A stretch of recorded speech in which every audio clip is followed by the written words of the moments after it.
Breaking news చూస్తున్నాం. Phone tapping కేసులో ప్రధాన నిందితుడైన ఎస్ఐబి మాజీ చీఫ్ ప్రభాకర్ రావు విచారణ ముగిసింది.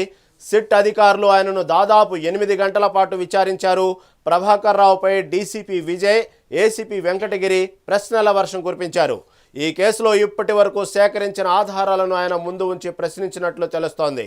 నేటి విచారణ ముగియగా జూన్ 11న మరోసారి విచారణకు రావాలని ప్రభాకర్ రావుకు సిట్ అధికారులు సూచించారు. విచారణకి ఎప్పుడు పిలిచినా అందుబాటులో ఉండాలని చెప్పారు. జూన్ 11వ తేదీన వాడిన 2 సెల్ ఫోన్లు తీసుకుని రావాలని సిట్ అధికారులు ప్రభాకర్ రావును ఆదేశించారు.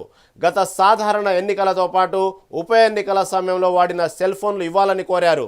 2 సెల్ ఫోన్లతో పాటు ప్రభాకర్ రావు వాడిన ల్యాప్టాప్, మ్యాక్బుక్ తీసుకురావాలని చెప్పారు. 8 గంటలకు పైగా ప్రభాకర్ రావు స్టేట్మెంట్ను పోలీసులు రికార్డు చేశారు. ఇవాళ జరిగిన విచారణలో ప్రణీత్ రావుతో పాటు ఎస్ఐబి చీఫ్గా కార్యకలాపాలపై విచారణ జరిగింది. ఎస్ఐబిలోని హార్డ్ డిస్క్ల ధ్వంసంతో పాటు డేటా మాయంపై ప్రశ్నలు కురిపించారు. కొన్ని దశాబ్దాలుగా స్టోర్ చేసిన ఉగ్రవాద, తీవ్రవాద సమాచార మాయంపై ఆరా తీశారు. ప్రణీత్ రావుకి హార్డ్ డిస్క్లను ధ్వంసం చేయమని చెప్పిన వారెవరు, పాత హార్డ్ డిస్కులు తీసి కొత్తవి పెట్టమని చెప్పిన వారెవరు అంటూ విచారణ ప్రశ్నలు కురిపించారు.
ఫోన్ ట్యాపింగ్ కేసులో ప్రధాన నిందితుడైన ఎస్ఐబి మాజీ చీఫ్ ప్రభాకర్ రావు విచారణ ముగిసింది. సిట్ అధికారులు ఆయన్ను దాదాపు 8 గంటల పాటు విచారించారు.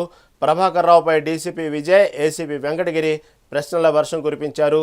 ఈ కేసులో ఇప్పటి వరకు సేకరించిన ఆధారాలను ఆయన ముందు ఉంచి ప్రశ్నించినట్టు తెలుస్తుంది. దీని మీద తాజా అప్డేట్ మా సీనియర్ కరెస్పాండెంట్ శ్రీనివాస్ అందిస్తారు. శ్రీనివాస్, చెప్పండి. ఎస్ఐబి ప్రభాకర్ రావు విచారణ దాదాపు 8 గంటలుగా సాగినట్టు తెలుస్తూ ఉంది. దీంట్లో అనేక ప్రశ్నల వర్షం కురిపించినట్టు తెలుస్తూ ఉంది. జూన్ 11వ తేదీన వాడిన 2 సెల్ ఫోన్లు తీసుకుని రావాలని సిట్ అధికారులు ప్రభాకర్ రావును ఆదేశించారు. దీని మీద తాజా అప్డేట్ ఏంది?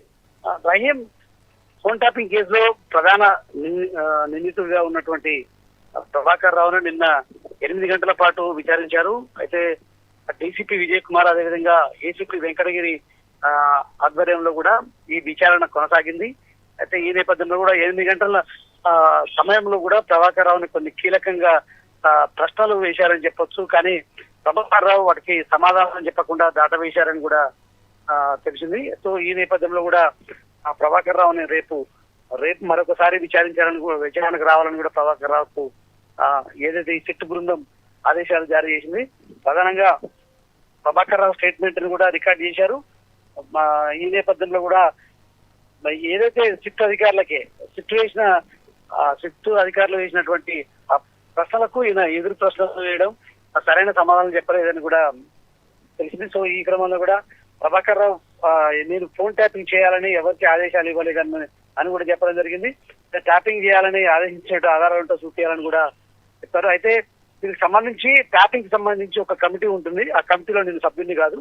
సో ఈ క్రమంలో కూడా నన్ను ఎలా ప్రశ్నిస్తారంటూ కూడా, నాకు సంబంధం లేని అంశాలు ఎందుకు ప్రశ్నిస్తారంటూ కూడా ఆయన ఎదురు ప్రశ్నలు అయితే వేసిన పరిస్థితుంది. ఈ క్రమంలో కూడా ఫోన్ ట్యాపింగ్ కేసులో ప్రధానంగా ప్రభాకర్ రావు ఉన్నారు. ఏదైతే నలుగురు నిందితులు ఇప్పటికే విచారించిన ఆ నలుగురు ఇచ్చిన స్టేట్మెంట్ ఆధారంగానే ప్రభాకర్ రావుని ప్రశ్నలు అడిగారు. ఈ క్రమంలో కూడా ప్రభాకర్ రావు దాటవేశారు. మధ్యాహ్నం సమయంలో లంచ్ టైం ఇచ్చి మరి కొనసాగించిన ఈ విచారణ కూడా ప్రభాకర్ రావు దాటవేసి సరైన సమాధానం చెప్పలేదని కూడా తెలుస్తుంది. ఈ క్రమంలో కూడా రేపు మరి విచారించి కీలకంగా ప్రభాకర్ రావుకు సంబంధించిన ఆధారాలు తీసుకురావాలనేది సిట్టు ప్రయత్నం.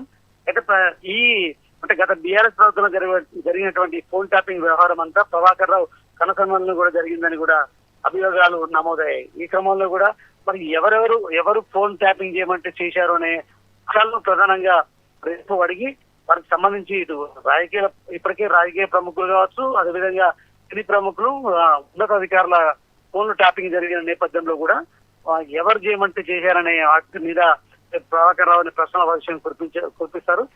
రేపు కూడా ఇదే విధంగా కూడా ప్రభాకర్ రావు సరైన సమాధానం చెప్పకపోతే మాత్రం ఆ సిట్ అధికారులు ప్రభాకర్ రావు అయితే అరెస్ట్ చేసే అవకాశాలు కూడా స్పష్టంగా కనిపిస్తున్నాయి. ఎందుకంటే ప్రభాకర్ రావు చెప్పిన దాన్ని బట్టి కూడా ఈ కేసులో ప్రధాన విషయాలన్నీ వెలుగులోకి వచ్చే ఉంది. ఆ తర్వాత ఈ కేసు కులిక్కి వస్తుందని చెప్పొచ్చు. ఈ ప్రభాకర్ రావుతో కూడా రేపు ఖచ్చితంగా ఈ ప్రశ్నలకు సమాధానం రాబట్టే ప్రయత్నం అయితే చేస్తారని చెప్పొచ్చు. ఒకవేళ అతను నిన్నట్లాగానే కూడా సరైన సమాధానం చెప్పకుండా దాటవేసి ఎదురు ప్రశ్నలు ఇస్తే మాత్రం సిట్ అధికారులు మరొకసారి విచారించి అవకాశం ఉంది. Right Srinivas, thank you for update.